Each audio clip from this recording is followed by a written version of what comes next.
agite la théorie du complot. L'ancien secrétaire d'État dénonce un complot politique. Pour étayer la thèse du complot, il évoque un complot. Je m'excuse, le Watergate... Non mais il est ironique quand il dit qu'il n'y a pas complot. Pour dénoncer une sorte de complot politique. Je suis victime d'un complot, dit-il. Et les théories du complot. Il y a un complot. Il y a un complot international. Mais y a-t-il complot? Non. Y a-t-il mystère? Oui. Toujours le même refrain, complot, complot, complot.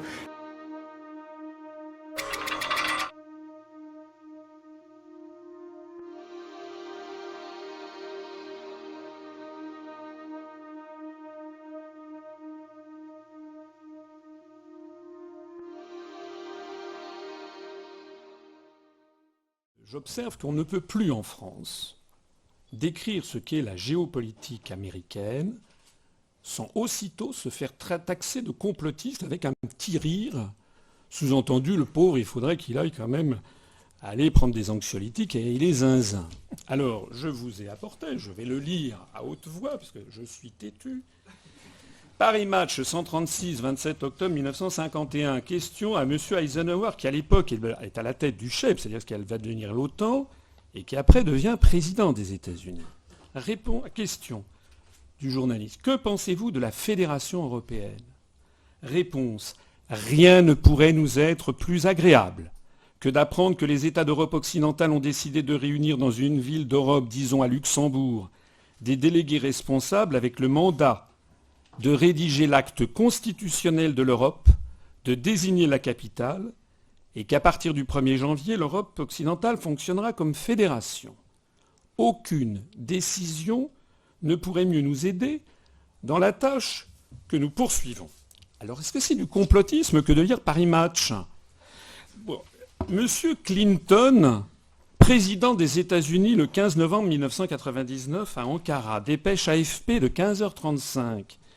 Je suis ferme dans mon soutien à la candidature de la Turquie. Je crois très fermement que l'une des 4 ou 5 questions pour cette partie du monde est de savoir si la Turquie deviendra un partenaire de plein droit de l'UE. Aucun pays de l'Union européenne, d'ailleurs, n'a rappelé son ambassadeur à Washington en disant que ce n'était pas les affaires des États-Unis de savoir qui devait entrer dans l'Union européenne.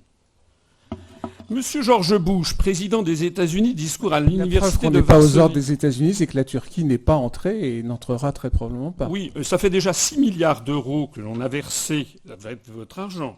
La France payant 16%, ça fait déjà 1 milliard d'euros sur plusieurs années qu'on a versé de fonds de mise à niveau à l'entrée de la Turquie. Comprenez-moi bien d'ailleurs. Hein. Moi, je ne suis pas turcophobe. J'essaye simplement de comprendre pourquoi la Turquie doit entrer et pas la Russie. C'est ça que vous devez aller demander à votre député. C'est ça, pourquoi la Russie ne doit-elle pas entrer dans l'Union européenne? Qui en a décidé? Et qui a décidé que la Turquie doit y entrer? Il s'agit d'une manœuvre géopolitique qui a été précisée par le président George Bush, président des États-Unis. Vous voyez que c'est quand même au mieux, je ne peux pas faire mieux, comme source. Dans son discours à l'université de Varsovie le 15 juin 2001, toutes les nouvelles démocraties de l'Europe de la Baltique à la mer Noire et toutes celles qui se trouvent situées entre les deux doivent avoir la même chance pour la liberté et la sécurité, la même chance de rejoindre les institutions européennes. Toutes les nations devraient comprendre qu'il n'y a aucun conflit entre l'appartenance à l'OTAN et l'appartenance à l'UE. Nous faisons bon accueil à une Europe vraiment unie.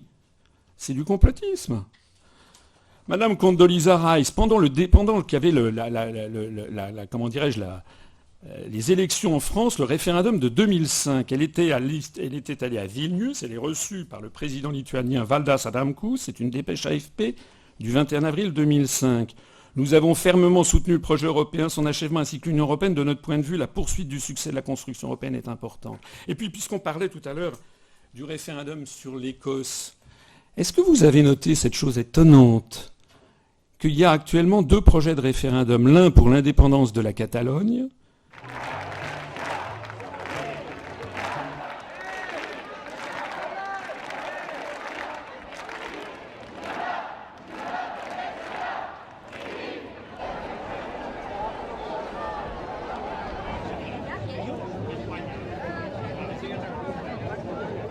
l'autre pour l'indépendance de l'Écosse. Et il y a un 3e projet de référendum en Europe, qui est pour la sortie du Royaume-Uni de l'Union européenne. Eh bien, figurez-vous qu'au gouvernement américain, il y a un type qui est secrétaire d'État aux affaires européennes. Comme j'ai dit, nous, il faudra qu'on crée un secrétaire d'État aux affaires nord-américaines dans le gouvernement français. Eh bien, ce type est allé voir M. Cameron et a interdit qu'il y ait un référendum pour la sortie de l'Union européenne. Mais en revanche, a trouvé très bien le référendum sur l'indépendance de l'Écosse et la Catalogne. La politique d'Europe des régions étant une politique typique de diviser pour régner, voulue par les anglo-saxons. Alors moi, j'insiste là-dessus parce que j'aime pas qu'on me traite de complotiste. Moi, c'est quelque chose que je trouve odieux, parce que c'est une façon de disqualifier son interlocuteur sans répondre sur le fond des arguments. Vous imaginez, là je vous en ai cité quelques-uns, je pourrais vous entretenir toute la nuit.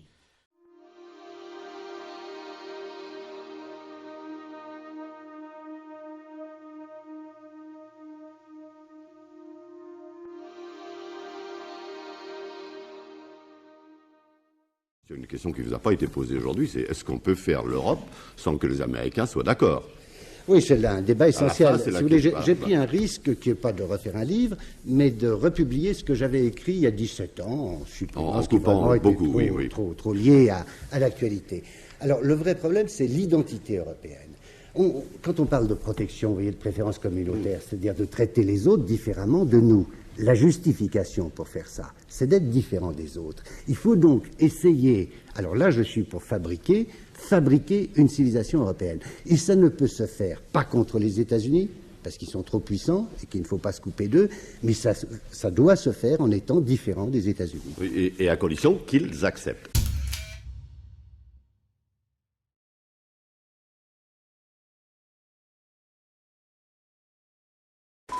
La construction européenne qui a été imaginée enchaîne la France à un modèle qui n'est pas du tout celui d'une Europe européenne, car l'Allemagne, pour toutes sortes de raisons économiques, militaires, historiques, est tournée vers les États-Unis. Autrement dit, on fait de l'Europe la succursale des États-Unis, et on le fait de manière d'autant plus irréversible qu'on a servi la France, je m'excuse de le répéter, à un modèle allemand qui est celui d'une banque centrale indépendante, qui ne laisse place à la politique que comme à une sorte d'appendice technique. Une Europe fédérale, une Europe des régions, on voit ce qui se passe en Italie, où M. Bossi réclame la partition. On voit la Catalogne aujourd'hui qui est l'arbitre des destinées espagnoles. On voit naturellement que sur le plan de la politique économique, cette Europe porte la marque du conservatisme. Et c'est ce que je reproche au Parti socialiste. Donc, pour répondre à votre question, économiquement, il est incontestable que le plan Marshall a été bénéfique pour la France. Politiquement, il a créé une situation difficile. Il a toujours divisé, et de là est venue, en grande partie, cette relation passionnelle entre la population française et les États-Unis. Et puis, on peut dire, depuis cette date, et c'est aujourd'hui qu'on en parle beaucoup, cet ensemble politique a mis en cause la souveraineté nationale, donc l'équilibre entre le pouvoir économique d'un côté qui est diffus et qui est contraignant, et la démocratie politique qui a perdu en quelque sorte ses moyens d'agir. Certes, tel a été le choix des gouvernements français concernés. Un choix formulé très explicitement en 1950, avant la fin du plan Marshall.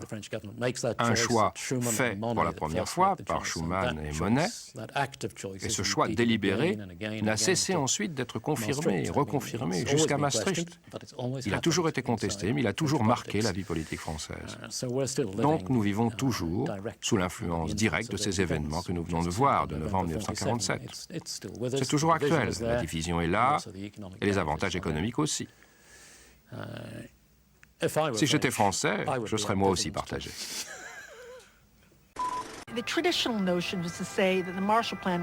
On a coutume de dire que le plan Marshall était une invention des États-Unis, ayant pour but de faire un énorme cadeau à l'Europe.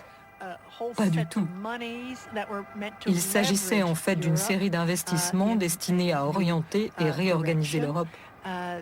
L'idée était d'amener les pays européens à dépenser ces fonds d'une certaine manière. C'était très bien mis en lumière dans le film de Billy Wilder, 1, 2, 3, qui montrait comment une société telle que Coca-Cola était dirigée en Allemagne. C'était une superbe métaphore et en même temps, ça reflétait très bien la réalité.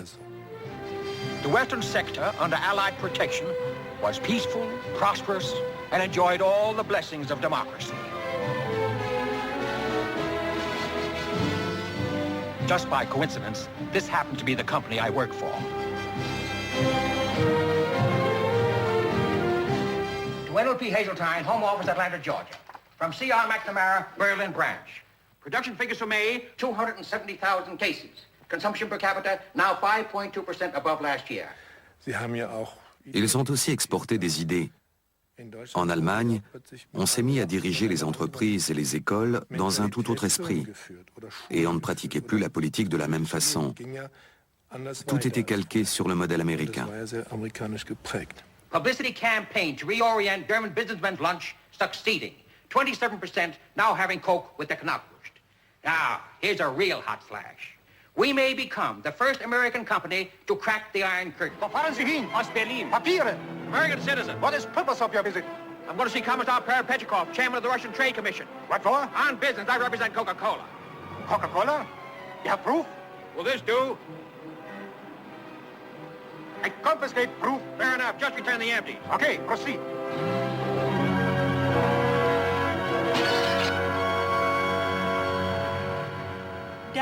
À terme, vous finirez par créer un grand marché européen. Il sera intégré aux États-Unis et activé par le moteur du libre-échange américain. Et vous, ouvriers, vous aurez un meilleur niveau de vie, surtout si vous n'avez ni syndicat ni parti communiste. Le plan Marshall était en fait un énorme compromis basé sur un effet de levier. On sait aujourd'hui qu'il n'a représenté que 5% des fonds investis dans la reconstruction entre 1947 et 1951. Mais ces 5% jouaient un rôle crucial dans la direction à prendre. Alors l'autre partie de la question portait sur le fait que vous avez été candidat donc pour prendre la tête de la BERD, donc la Banque européenne de reconstruction et développement, candidat malheureux puisque c'est un Britannique qui a finalement été choisi contre toutes les règles tacites puisque l'institution est déjà basée à Londres. Français et Allemands n'ont pas vraiment réussi à s'entendre, en tout cas il y a eu un petit peu de cafouillage sur la ligne, sur un partage des postes de responsabilité l'un après l'autre en Europe. Est-ce que ça va continuer? Vous vous sentez victime d'un cafouillage? Je ne me sens absolument pas victime, je ne donne pas l'impression d'être une victime. Ce que je fais à la Banque européenne d'investissement est absolument passionnant, mais puisque vous revenez sur un épisode d'il y a 2 semaines, soyons simples, l'Union européenne n'arrive plus à prendre ses décisions à 27 par consensus. Et donc à partir du moment où elle n'y arrive plus, c'est la graine de la division qui est là. Écoutez, on a le résultat qui était prévisible lorsque les 27 États membres n'arrivent plus à s'entendre entre eux, c'est que c'est le reste du monde, dirigé par les États-Unis, qui prend les décisions à la place de l'Union européenne. C'est un choix de certains États européens de préférer suivre les États-Unis plutôt que de suivre les décisions par consensus à Bruxelles.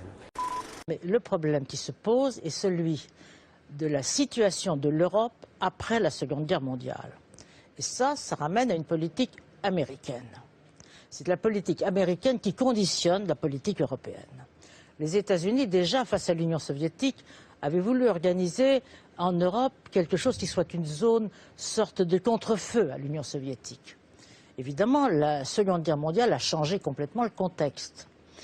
Et les Américains qui avaient organisé des réseaux pour diffuser cette politique ont considéré naturellement, en partant des traités de Westphalie et de la situation de l'Europe autrefois, que les nations en Europe, c'était la guerre. Donc il fallait les supprimer, les nations. Il fallait donc supprimer les États et les nations souveraines. Ça a été dit expressément. Ça a été dit par Bush, ça a été dit d'abord par Monnet, qui portait, comme chacun sait, le message européen. Il était convaincu, mais il le portait. C'était d'ailleurs un agent américain. On sait même combien il a été rémunéré, puisque maintenant c'est déclassifié. Après, vous pensez qu'une autre politique est possible aujourd'hui ? D'abord, il n'y a plus de président de la République en France depuis que l'Europe existe. Le président de la République, c'est le Premier ministre qui prend ses ordres en Europe, et je crois à l'Europe, au gouvernement européen. Et je pense qu'il n'a pas le choix, François Hollande, de faire cette politique-là plutôt qu'une autre. Il continuera, évidemment, et il est dans une logique qui est bien la sienne. Les gens font semblant de découvrir Hollande aujourd'hui. Il a fait l'éloge de l'Europe, de l'euro. Il nous a dit rien à faire des peuples. Ils votent, mais s'ils sont du côté du mauvais vote, eh bien, on va faire de telle sorte que ça passe quand même. Il s'entend très bien avec Sarkozy sur ce terrain-là. Donc je pense qu'il y a juste une espèce de psychodrame avec des personnages qui sont dans le carriérisme, dans l'affairisme politique, mais ça ne va rien changer. Non, moi je vous parie que ça continuera comme avant parce que la France n'a plus le choix de mener une politique, le souverainisme. Si on peut sortir de l'euro, par exemple. Oui, il faudrait. Ben voilà. Ah, il faudrait. Voilà une position. Oui. Ah, très bien.